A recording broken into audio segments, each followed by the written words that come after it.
Hey, what's going on, everybody? This is Anthony coming to you live for the Scalable series on the Scalability podcast. For those of you who do not know me, I am the CEO of Outsource Plug. And today I have a very, very special guest that I have been wanting to interview for the longest time. Okay, so if you guys don't already know Cesar, he is the founder of Rumble City Boxing here in San Jose, California. He has just an amazing, amazing story. And there's so many things that he can share with us, not just on the business side, personal. I mean, man, if you want to talk about having faith and building something big, this is the man. So without further ado, Cesar, can you give us a little rundown on you and, wherever you want to go, man, personal, business. Let's go to the beginning. Well, how's it going, everyone? I'm Coach Cesar, really good friends of Anthony. I've met him at the times when he's also working on his dream, and it's very much a pleasure to see another colleague just growing alongside. And honestly, he's an inspiration. He's always been an inspiration, because even on times when I didn't really feel 100% like I was committed, just seeing him work on his goals as well, it was a true inspiration. But honestly, I'm very honored for you to come in here and take some time in and obviously dedicate to the business and all. So I appreciate it, man. My community and everyone here in San Jose definitely appreciates it. Yeah, and actually, you're not even from here, so tell us about that. Yeah. Well, originally I'm from San Diego. I've been here for 9 years. I arrived here, and one of the first things I did was, I didn't even have a job or anything, but I started looking for gyms. I wanted to be in the same type of community that I had from down there at the previous gym. And once I got settled in, I started checking out different places, checking out from Groupons, doing free day trials.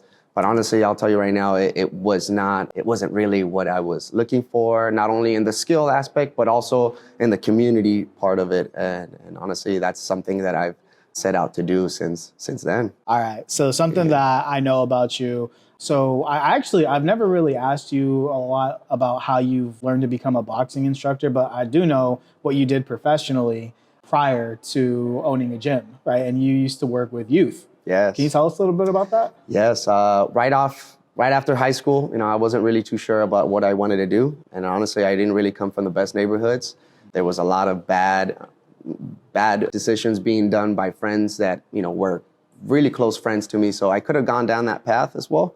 But honestly, I joined school district and I started working with either emotionally disturbed or at-risk youth or even special education. And I learned so much about myself, not only in the patience aspect, but on the growth, as working alongside with other adults and also seeing what kind of needs this kids had, which were very similar to mine, and coming in from those rough neighborhoods. And honestly, that just started piecing everything together, because I also did boxing alongside with that while I was doing that. Wow. And I'll never forget, there was a story that you told me, and this speaks so much into your character, because throughout this entire episode, your character is going to continue to show and how you react to adversity and how you react to just different situations. But I remember, can you tell us that one time about how that kid spit in your face and and you didn't punch him in the face? Yes. We had students kicking, shoving, any sort of disrespect that you can think of. And these were little 5 or 6 year olds. But in one case, here I am trying to, de-escalate, what you say. And first things first, I didn't even have time to react. The kid just turned around and straight spit right in the eye. But honestly, the first thing I thought is it wasn't really about me. It was more of what this child is going through, and for him to be able to or have to react this way. So, some sense of understanding had to kick in there. Had to take a little break for myself, but you got to come back and again think about it. It's not just about you. It's the things that you're working for and all. Yeah, and I think when you told me that story, I remember thinking to myself, like, how would I have reacted in that situation, right? And I think, as I've known you for, I don't know how many years now, man. It's been almost since right off the bat, like 8 years or so. Yeah, we've known each other for a long time, and in the time that I've known you, Cesar, you've continued to like show that you can actually take yourself out of your own shoes, put yourself into someone else's shoes, into their perspective. And you've always been very wise that way. So how does that, that same skill set of that kid spitting in your face and you like immediately thinking to yourself, right? Like you basically kind of sympathize for the kid, right? Or empathize. But how does that relate now to you running your business on a day-to-day basis? Well, it really puts me into perception of what they're going through. There had been times when somebody could have reached out and helped me out, but they didn't really do the effort to see what was going on with me. I had very promising childhood with advanced classes and all, but unfortunately things with family kind of came in the way, and I went down the bad road. I did a whole 180 and it was just all bad. But unfortunately, again, there's people that they could have lended that hand and put me right on the same track, and they didn't. And I want to be that person that people can say, coach pushed me to this direction, or I was doing this and he gave me that call and he got me back in the gym, and or I had a near-death experience and now I'm here training consistently and I'm getting ready for a competition. That's what I picture with him. See, and I love that, right? Because this is so what you just said right now.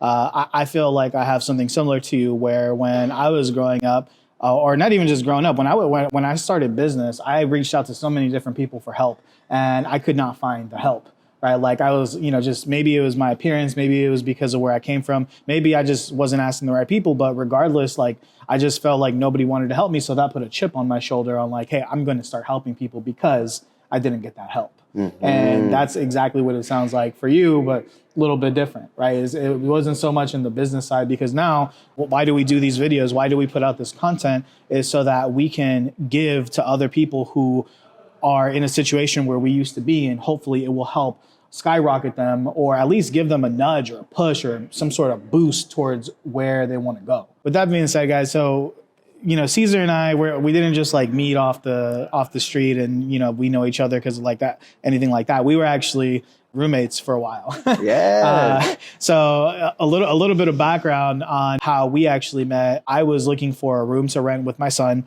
I had put up an ad on Craigslist, like, putting pictures of me, my son, a description saying, hey, this is who I am. This is where I work. This is what I do. And, I just like put like a description because it wasn't like very attractive for like a young man with a kid, looking to rent a room. Like, especially if you guys know in bigger cities, like so many people prefer to rent rooms to like, female students or female professionals. They don't want like males to come and live with them. Right. Mm-hmm. It happens a lot. And then I put up the ad, and then from there, what happened?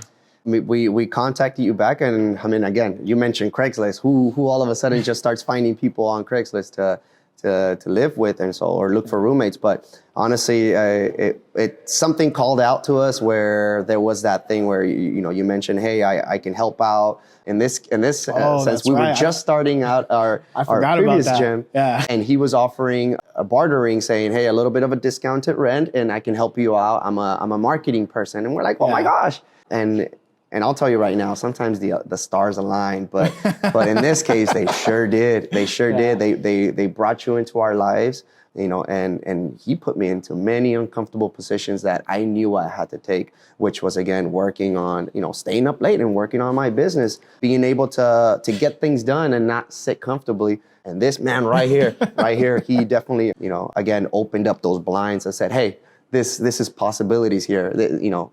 See on the outside how much more you can get done. And I'll tell you right now, my business definitely quadrupled or set new expectations for what I can definitely accomplish. Yeah, during that time. So guys, before I had my own company that I've scaled, I was scaling companies for other people, and Cesar and I kind of crossed paths at that point where I decided like, hey, I need to stop working for other people's businesses and start building my own. And, Cesar, he had literally just opened, the name of the first gym was Golden Gloves. And guys, this is a crazy story. We're going to get into it right now. But yeah, I remember, man, back when we lived together, we would be on the couch and it would be until like 2, 3 in the morning. And then this guy would wake up like at 5 in the morning. He would sleep for like 2, 3 hours, get up, go teach a class. Man, your son was like really young at that time too, right? Yeah. And your son too. Wait, how old is your son now? He's 6. No, it was before he was born then. I think, he was. Was he around? He was coming around because I know we liked that they played together. Okay. So it wasn't 8 years ago. It was like 6 years ago. See, our chronological clocks are messed up, but that's not a problem. Coming back to the start of the grind, I just remember the first time that he took me to the gym. He showed me this location, and it was just like this huge warehouse. It's not this location here that we're sitting in, but he was just telling me like, yeah, we took this boxing gym that was here they were there for 7 years. Yes. Like that. Yeah. So and they completely like renovated the entire place, and yeah, man, I just immediately like fell in love with like especially the way that Coach Cesar, or Cesar, he runs everything. I was just like immediately drawn in, and I'm like, okay, what can we do here to start helping grow this business? And we're not going to touch too much on that because I really want to touch on all the unfortunate events that happened after, because there was just so many things that had happened, and there's so many different lessons that you can learn through this story. So like, why don't we just get into it, man? Like, give us like the rundown on the first location, second location, third, like, and let's get some lessons out while we're doing this. Well, there's one thing I've definitely realized is as you start developing business, there's levels to it. There's the beginning level, which is the building, the envisioning and everything. And, there's putting things together, but there's definitely levels to it. And when I first opened up this gym called Golden Gloves, we were at a much bigger location. Again, the gym was just leaving their lease there. They were finishing things up. The rent was pretty decent, only because it was an industrial building. But that's where our mistake happened, was that we ended up leasing a place where we couldn't be at. So literally under a year after investing over $30,000 into remodeling this place, they said, sorry, the city came in. Unfortunately, it was another gym that ended up kind of, putting us under the bus. But, those are the lessons that you learn. So check this out, though, right? Because, like, if you're in his situation and then you look at, like, logically, you look at, I'm going to take over a location where somebody's been there for 7 years, you think there's no problems, right? Oh. But unfortunately, man, there's going to be, this is something that happens in life in general. There's going to be people that are going to hate on you, who are going to want to stop your shine. And the unfortunate part about this is that gym that called, it wasn't just any gym. It was a gym who you had helped out a lot. Yes. It was actually one of the first gyms that I started working here in San Jose.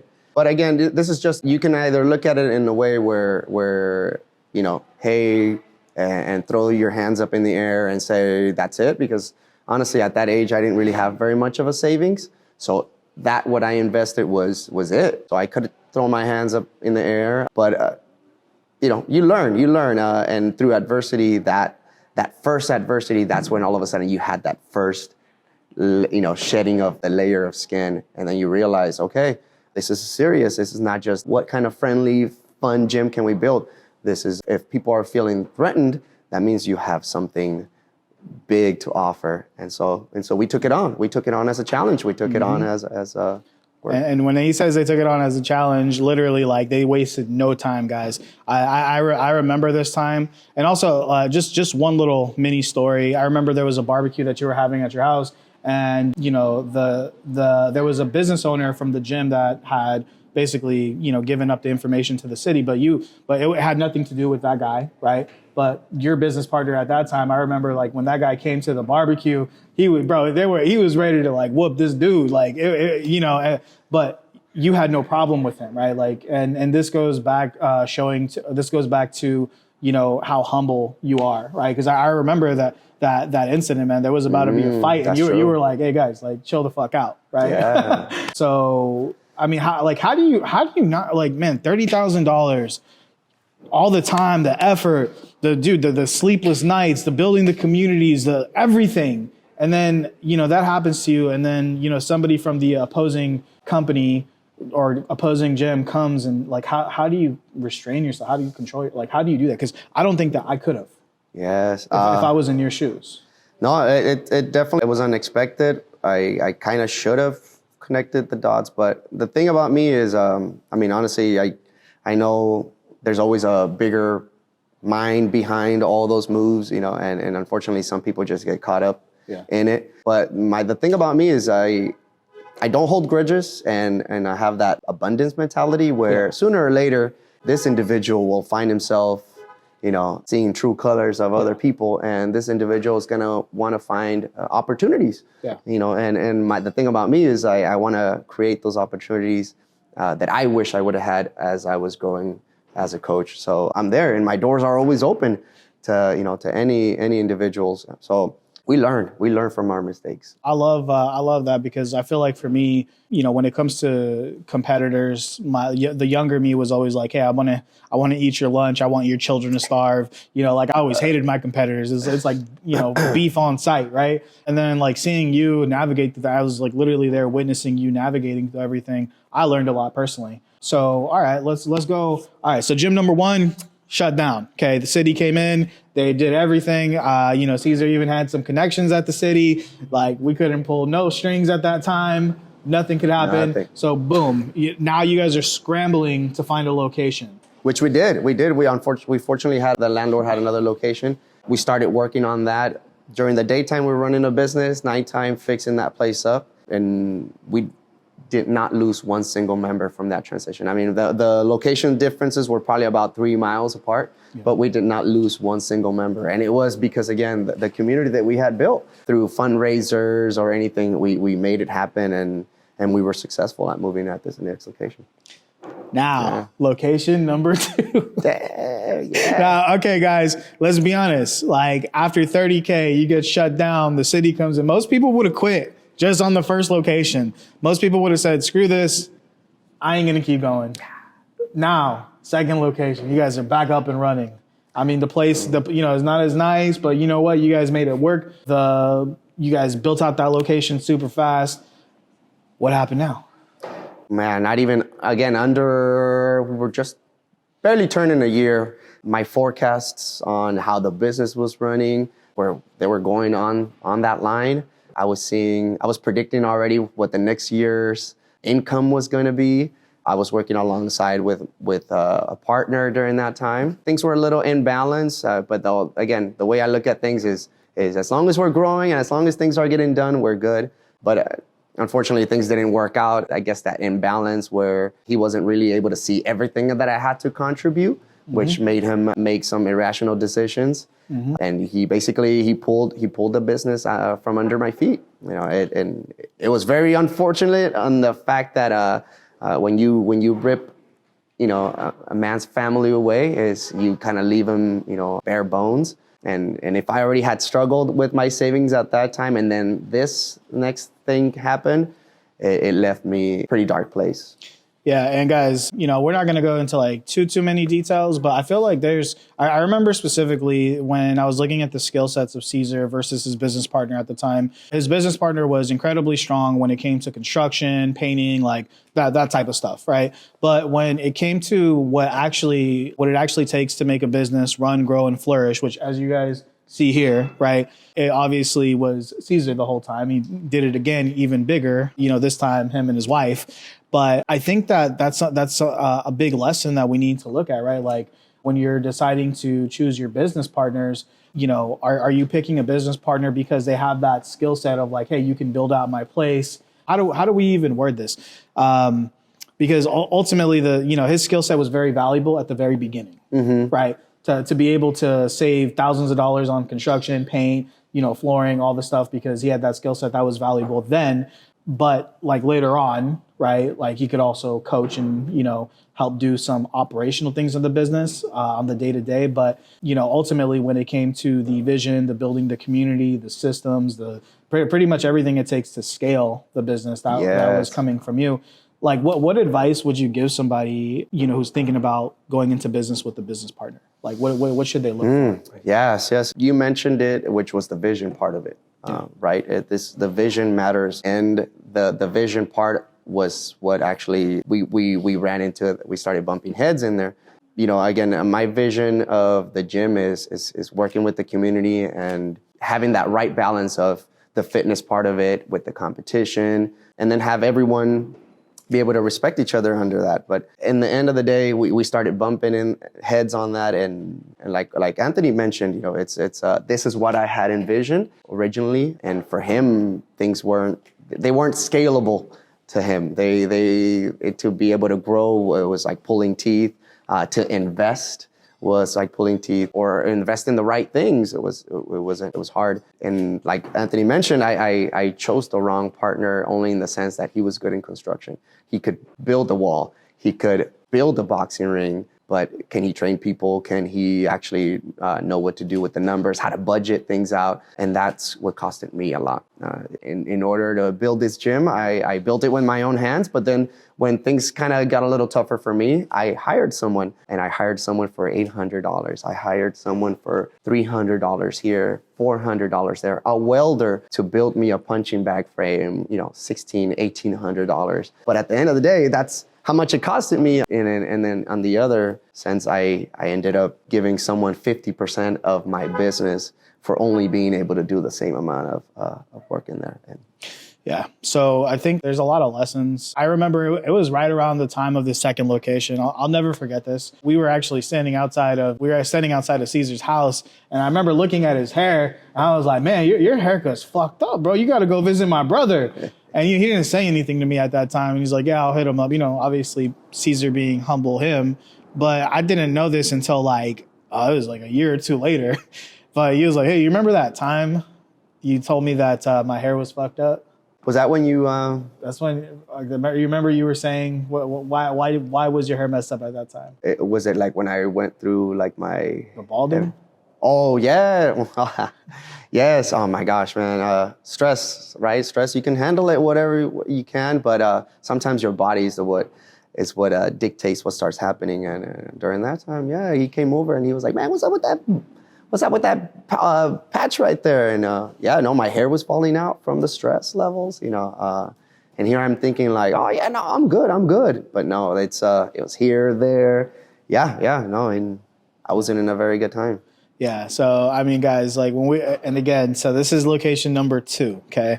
So we're going through so many different lessons, right? Location number 1, making sure you do your due diligence, right? Making sure that everything is, completely legit, making sure to get, the checks with the cities and all these things. And then location number 2, your business pretty much got swept from under you, which again, this is another thing. Again, I remember specifically during that time, like anybody else would have been enraged, like fighting for, like literally like physically fighting, getting violent the whole time. He's very zen throughout the entire situation. And I just remember, man, you just had like such a calm to you. And then from there, this is when like shit got real, because I remember there was a time where you started, like, I don't know what happened to you when you decided to start just doing classes for free. What happened? And also guys, you have to remember, there's like an entire community that was built at that gym. That's just like one day Cesar's there, the next day he's not. And then, a few months later, he's like doing training at the gym. So now you have this community that's been like torn apart, right? So tell us what happened next before you even got your next location, because this right here to me is probably like the most inspiring part. Right after that, it was pretty dark times. I think my members definitely needed to see things for their own. I didn't need to walk in there and point fingers or anything, or okay. And that's something he never ever did. He never threw the other guy under the bus. He never said what was actually really going on. He never ever put out the dirty laundry, ever. And I'm glad I did, because, things worked out on their own. Things happened with them that, I'd rather just keep that out there. But things were able to unravel, which just gave me the opportunity to tell myself, you know what, why not start doing this again, but for the same people that are not receiving the same services that you were giving?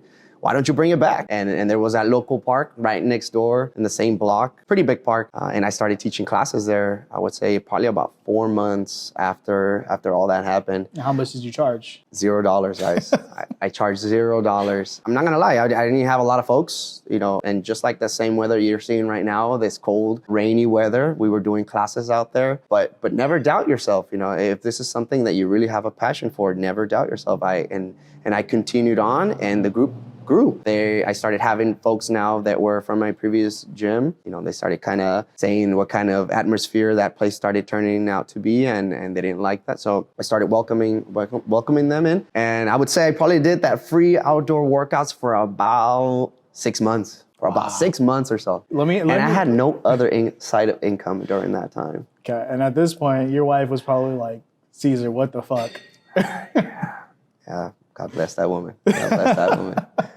Dude, okay, so you're doing classes for free for months, okay? Did your intensity change from the workouts that you give today in this gym to those free workouts? Did you ever change? Did you ever say, it's free, I'm gonna do less? No. I offered free classes every Monday, Wednesdays, and Fridays at 6 a.m., 9 a.m., 12 o'clock, 5 o'clock for kids, 6 o'clock, and 7 o'clock for adults. And again, free. And the intensity was the same. The attention was the same. And I love working with my kids the same way. So then nothing changed. Could I afford equipment? No, I couldn't. All I needed was just a pair of mitts and a body shield and my enthusiasm that I was able to have with my people. That's what woke me up, yeah. And I remember there was a time where you started like collecting little things here. And I remember I even gave you some stuff, and I'm sure other people were giving you equipment. And I remember like this dude would like literally haul, eventually like closer to the end of those 6 months, right? You would eventually like start hauling like all kinds of stuff to the park, like all the equipment to the park, like to start the classes, and then put everything away, right? Like, yeah. And I'm talking like eventually got to the point where you had like a lot of weights and stuff too. Yes, I'll tell you right now, my whole setup was a dolly and 2 crates. Those 2 crates had about a total of 200 pounds in them. And then I had about 6 bars. Each one was like 15 pounds. But that was me every day. I load it up in my car, pull it out from my garage, load it up in my car, and take it with me. But honestly, it was the fact that I had something consistent in my life when everything else was a turmoil. That's what literally had me looking forward to being there. It's that consistency, and again, the good vibes, the good energy from people just started fueling that fire inside of me. And that's what kept me going. Man. All right, guys. So think about this story. You're listening to this story. Location 1, most of you would have quit. Location 2, I mean, guys, I've like 99.999% of you would have most definitely quit. Okay, now you're doing classes for free for 6 months at the same intensity, with the same passion, with the same drive as he did when he had owned the gyms, right? Now, there's so much that we can learn, man. You're such an inspiration. Dude, I'm like kind of like trying to hold back tears right now, because you are like literally the definition of an entrepreneur, right? And this is something where like we see so many people who, they're like, okay, we see it a lot, especially with artists, right? Where when they perform, it's like they give less energy because there's only 3, 4, 5 people in the crowd, right? But when you see like the artists that make it big, whether it's 100,000 people or it was, 2 people, it didn't matter. They gave the same energy. They gave the same show, right? And you literally did the same thing, but with your workouts. And of all those people that would go to the workouts in the park, how many of them are members now? Ooh. Big majority. I would say probably about 80 to 90% of them. All right. Mm-hmm. So, I mean, guys, like if that doesn't inspire you to get off your ass and, just go do something, I don't know what will. So now that's not even the end, guys. Now we go to the next location. Location number 3, because how many are there in total? Yeah, that's the next one after that. Ray Street. Okay, and then this is the 4th.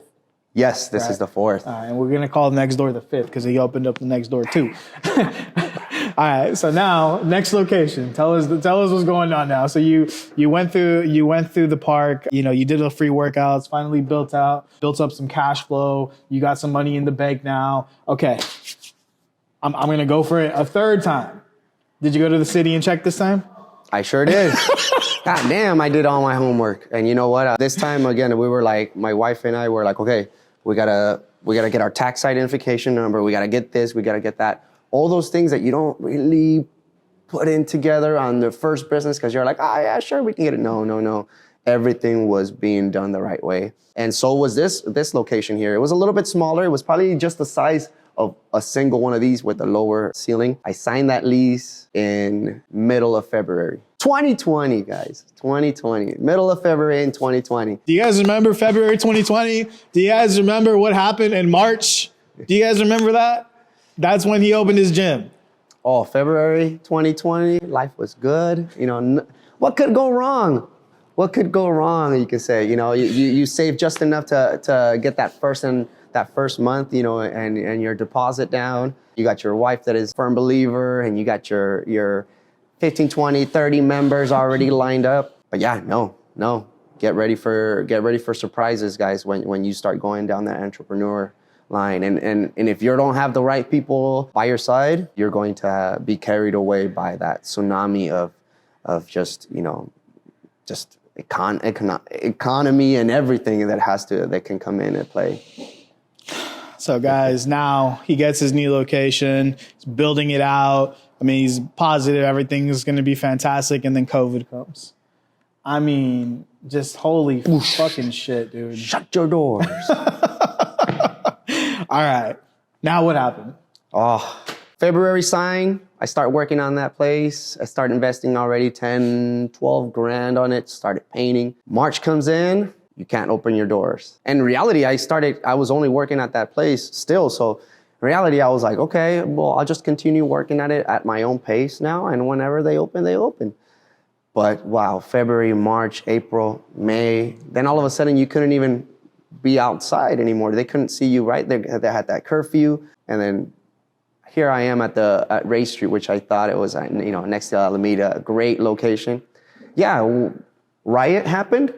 That first riot that happened here in San Jose, they started walking down Ray Street, smashing windows. My window was one of them. So now my business was boarded up. All the windows, all the doors were boarded up. Can't really promote yourself. Can't really put things out there. So yeah, here I am. I'm not gonna lie, there was plenty times where I was in there and I would walk in and I'm like, where do I start? Where do I end? What do I do? What do I paint? What do I do? And man, those were some really scary moments where like even my eyes would just tear up by themselves because it was true fear. It was true fear of going through everything again, you know. And that's when honestly you really have to believe in yourself. You really have to trust yourself. It comes down to nobody else. It's really you. In reality, I just told myself, pick up that paintbrush, pick up that frame, open that box up, and start putting things together. And little by little, it's, you know, and start making that mount of sand, and which I did. Started working out. That must have been one of the toughest mental battles you've ever had to endure. Oh, yes. But I'll tell you right now, though, once they said outdoors, you can start meeting outdoors, no more than 12 people. With the experience that I already had, what life had already taught me, I was ready for that. I went outdoors. I put up a canopy, got a generator, installed lights on it. I had equipment that I actually owned now that I can give my people workouts. So was I ready for that? Sure. I was one of the first people to start doing outdoor workouts here in San Jose once the pandemic kicked in. And not only that too, but don't forget about those fires that happened on that year. Oh my God. The skies were red. But yeah, no, fortunately, again, I had people that supported us from our opening days and from our outdoor days. And that's all you need, guys. You need people, you need yourself to believe in yourself, and you need your circle of people that you can trust on. I feel like that story is so powerful we could end right here, but it doesn't end. Because, all right, now you're going through location number 3. Dude, you sound like Jesus going through the sands, man. Like you were tested. That was just a crazy, crazy test there. So now that happens. And then, I had gone to visit the location. I remember I looked, it was nice, dude. It was really nice. You made it look like the gym looked like chic, man. It was like all white and black. Like I was like, okay, the racks that you put on the walls. I was like, oh, this is dope. Then like fast forward, like the next time we talked, he's like, bro, you were like, dude, I got a new location. I was like, what? Like, dude, what happened? You just literally just had that one. What? And then that's when this one came. Okay, so location number 4? Again, comes down to trusting yourself. And when there's no risk, there's no reward. This was, I would say, the biggest risk of my life. In this case, I had talked to the landlord. We worked things out. I was, number one, realizing that that place was not scalable. I was not going to be able to grow. And again, I remind you, it was the size of this. Well, we still kind of somewhat own most of this equipment. All of that was fit in there. People were working on top of each other. It was just right. It was just right for me and my needs. But when you have a community that's growing and people are seeking for more and you have that drive to offer more, I started connecting the dots. And one day I drove past this location, gave that number a call. My intentions were only to look at the place. But my goodness, the moment I walked in here and I saw the roll-up doors, the space, the ceiling. Honestly, I couldn't. And sometimes it's not even, I don't even know, again, your gut or something, but it's just the stars aligning. Yeah. It's literally your intuition just telling you, you have to do this. You have to do this. How much can you risk? All. You know, in reality, it was all. I risked it all. I had that location over there. This place was available. Well, what was your wife thinking at this time? Because, I mean, man, like she had already up to this point, to have a partner who's put up with all these things up to this point, and now one day you go home. I mean, did you even say anything? I wouldn't. I mean, I did walk in with a big old smile, you know, and my wife, she's a very smart woman. I mean, you know, you got to have that special partner, you know, for things like this. But she's not the risk taker. So when this happened, she was like, "Are you crazy? Oh my gosh, you know, you're gonna drive me crazy with this." And you know, how are we gonna the other thing too is how are we gonna afford? How are we going to afford things, you know? And when you take on a location like this, you're taking on, you know, $10, $15, $20,000 worth of monthly expenses. So, you know, it was huge. It was huge. But at the same time, she knew me. She had seen me already at my lowest, and she had seen me consistently grinding and consistently pushing, you know, even when nobody looked my way. So she believed in me, and she said, "I know you can do it. I know you can do it. I know if you put your mind to it, you will do it. So I'm not gonna stop you." But I was like, "You have to see this place." All right, I'll go. But I'll tell you, same thing. She had that same reaction. The moment she looked at it, she was like, "Oh wow, yeah, no, it's." Yeah, I'm like about to like tear up, man. This is, whew, it's crazy. Wow. So there was like just so much wisdom that you just dropped for us right now. And, you know, and then even when you got this location, I remember I came and I'm like, "Yeah, this is tight, man." You had it all set up. And you're like, "Dude, I got to show you next door." I'm like, "Bro, like, wait, have you guys even started to break even?" Like, barely, but I got to get this location. Yes. Location, we'll call it 4.5. Man. So, yeah, I mean, already to build this place 3 times bigger than the last one, man, it put in a lot of work. I was definitely here, you know, like one of the things that Anthony mentioned before was, you know, making other people's dreams a reality. But when you're the drive, when you're the one with, you know, envisions, and when you're the one that's constantly pushing yourself to, you know, out your boundaries for someone else, you know, don't be afraid. Don't be afraid to take that risk and see what you can accomplish, because I don't mind being here 12, 13, 14 hours and then still going home and answering emails. Why? Because I'm doing it for myself. You know, I'm doing it for my family. I'm doing it for my people. So it doesn't feel like work, you know, and again, in this case, you know, I saw the growth. I saw how much we were growing. I saw the passionate folks that we were attracting. And in reality, I'm like, it's not about me. You know, now I'm having a solid team. Let's see what we can do. And again, from only being here at this location 3 months in, we opened up in July 2021, right? July 2021. By being here only 3 months in, this place was already filling up. And by August, September, October, I realized that, you know, we were having multiple people working out, open gym folks and classes and all. And I told myself, by next year, July, what should I predict? And I trust my people. I trust, you know, the type of drive that we have here. And lo and behold, We got that additional space. There was 2 other spaces available. Our next door neighbors took one of them, and we took the other. Were we barely cutting even? We sure would. And we probably, if it didn't pick up as fast, we probably would have been on a loss. But I envisioned this already. There was that gut feeling that was telling me, just get it, take that risk.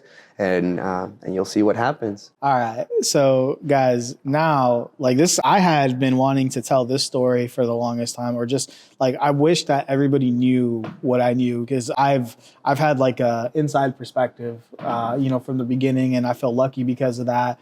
And, so now I want to transition a little bit to bring value more to others like you, right? Others who are a trainer. It doesn't have to be boxing. It could be literally anything that is similar, right? It could be dance. It could be yoga. It could be, Brazilian jiu-jitsu. It could be anything, right? So bringing value to them, I have a very important question to ask you. How much money do you spend a month on paid ads? $0. All right. And that question was lining them up for this, because I know what, after seeing Cesar function for so long, I've figured out his superpower. Okay. And we use the word community a lot through this interview, because that is what Cesar is an absolute expert at, is building a community. Okay. And so with that being said, like what are like some practical tips that any gym owner can use to, start utilizing the network that they already have and building upon that? Like how do you grow and pack your gym, to capacity without running ads and just using the people you already have? Well, one thing you mentioned is kind of like, even artists kind of like not even having that same drive when it's a small group of people. What I always say is, even if it was one person, make him your biggest fan. Have that same passion to help him out as if it would have been 100 people or 30 people in the class. And honestly, that with the word of mouth, consistency, that just puts in so much connection, because in reality, that's what people look for. If you're going to look for a gym, is it always going to be like this? Are they going to, is it going to be clean? Or is it going to have that right kind of energy? Are they going to draw, push me? Am I going to feel welcome? So just by putting myself in the shoes of new people that have never done this before, or even walked into a type of gym, where they've gone is to a 24-hour fitness. I envision myself and what push me to continue coming in and be consistent when I used to train. That's what I try to put it out there, from knowing people's names off the bat when they walk in to, greeting everyone that walks into the gym with a smile, or none of this ego where you're like, oh, there's someone who's, working the bag really hard over there. I'm not even going to approach him because I don't want his head too big. No. It's approaching that person and saying, man, you look good. Where have you trained at before? And asking them about them. And honestly, that's that kind of person that just turns around and says, hey, you know what? Every other place that I've gone to, they never pay attention to me. Yeah. But you did. See, and this is something that's so important, guys. He literally, like, one of the keys that, of all the nuggets that he threw in there, one of them was just smile. Right. And me personally, like, I know I don't look like it, but I've been to other gyms before, and it's, to the point where like I'll walk in and I just don't feel like I should have even walked in, or there's nobody there to greet me, or, you can tell that they have like no sort of system for follow up, or you can just tell that there's like chaos. You can tell that they allow people to kind of click up. They're not, they don't cultivate. They don't cultivate an inclusive environment. That's yes. And that's something for you. You've never been that way. Mm-hmm. And you also like to have like events that are not even related to the gym, like barbecues, and you invite people to birthday parties. And how many places do you get invited to now? Oh man, yes. No, I mean, unfortunately, I have a big family here now. So it's no, I'm all over the place. I love it. So basically, everything that he said ultimately breaks down to, making people feel like family, right? And I could just tell, man, every time I walk in here, the vibe is always right. And I think that you are a testament to that. Now let's reshift, because we only got a few more minutes here on this episode. So I want to focus now on, what is going to be the vision for Rumble City Boxing now, right? So now you've proven that you can be very successful at the membership model. I know that you guys have a fight team now. right? Yes. And that's cool. Like, do you guys want to compete and start getting like, you know, trophies in here? Like, what's the vision for the gym? I think right now one of the things that I noticed when I first moved in here is either you're a cardio gym where you're gonna come in and just hit the bags, break a good sweat, and then woo, and then you're out, or you're gonna be a competition gym, you know, where it's going to be a little bit more hardcore, but again, it's not as welcoming. And I feel like a lot of gyms just focus on that. I understand because it's hard already to own a gym to begin with. It's hard to pay bills, things like that. But if you just do it right, and again, have the right team alongside, you're able to focus on everything. And right now I focus on making sure that obviously my team is constantly growing. So I have a team that is constantly wanting to learn, not only in the fields that they're already knowledgeable at, but learning other classes or other things that they can learn from other coaches working with other coaches, from like stretching to Muay Thai, or Muay Thai to strength training. They're all working with each other. So there's that constant growth in them, which is what we cultivate here. So right now, what I'm envisioning is definitely having that balance where the services that are being provided here are essential to just your daily work. You know, whether it's making sure that you want to lose your strength, lose body fat, or gain muscle with it, or even learn a self-defense skill. And honestly, it's sometimes it's not even being able to come in here and throw a punch so that you can defend yourself or spar or compete. Sometimes just knowing that you can, it just brings that strength to you, and honestly, it's that strength feeling that you feel like you can accomplish anything. That's one thing that I realized when I first started training. I'm like, man, I feel like I can do anything. And again, that just gets played on to every aspect of your life. Mm-hmm. Yeah, I remember when you started lifting weights, because for as long as I knew you, never really lifted weights. No. And then suddenly out of nowhere, I remember I walked into your gym and you're deadlifting, and I'm like, God damn, like this. Yeah, because he don't look big, but he's got like a Bruce Lee body under there. Maybe. But all right, man, that's awesome. So you're going to continue to bring value to your community, and basically whatever need there is, you're going to do your best to make sure you fulfill it, but also at a high level, right? Because I follow your coaches don't know me, but I follow them on Instagram, man. I can see that they are just as passionate as you are when they're teaching. Okay, like I see how they get into it, but that's another thing too. Cesar's attracted that into his life because that's what he's put out for so long, and you've never changed for anybody, right? So I think with that being said, man, if you were just to speak into somebody's life right now, and I just want to end with this, if you're speaking into the life of boxing gym owner or whatever gym that they're starting, and maybe they've only been a boxer their whole life and they're having a hard time figuring out the business side, and they feel like giving up on their dream.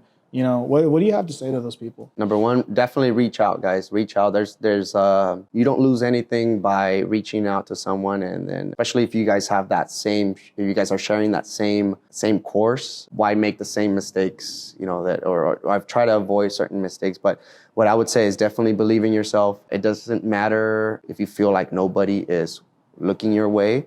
Trust me, at the end of the day, if they keep running into your videos, they keep running into your stories, they keep running into, your posts, they're going to be motivated. There's going to be a moment when these folks are not feeling it, and they're like, you know what? He's consistent. He's constantly being it out there, and I think I'm going to try him out. And honestly, that just, it happens. You start attracting people into that kind of energy. And so honestly, whatever you're passionate about, keep yourself moving forward, and trust me, everything you'll start. It's that law of attraction. Yeah. It's that law of attraction, and this is very much real. So keep doing what you're doing, and even if it's month 2, 3, 4, and you don't feel like you're gaining any momentum, trust me, you are. You're getting people's attention. All right, guys, and if anybody wants to get a hold of you or visit the gym, how do they go about doing that? Well, you can reach me out at our gym phone number through text, or even a call. It's 408-444-6766. Also, our email at info@rumblecityboxing.com. or you can even send us out. You can even drop by anytime. Honestly, I do have folks coming in all the time and just to check out the gym. I do have other coaches that bring their competitors. And I've had coaches come in here and say, hey, I want to network. A local coach nearby, I see that you just opened up. Can we cross this? Can we cross our services? And honestly, have that abundance mentality. If there's no such thing as, this is it on what you have to offer, have that abundance mentality and welcome everyone that wants to bring in something to your life. And that's it. So Rumble City Boxing is open for collaboration. Hey, Cesar, thank you so much, brother. This is the best interview I've ever done so far. So it's gonna take a lot to beat this, man. So thank you so much. Gracias. Thank you. All right, guys. Woo.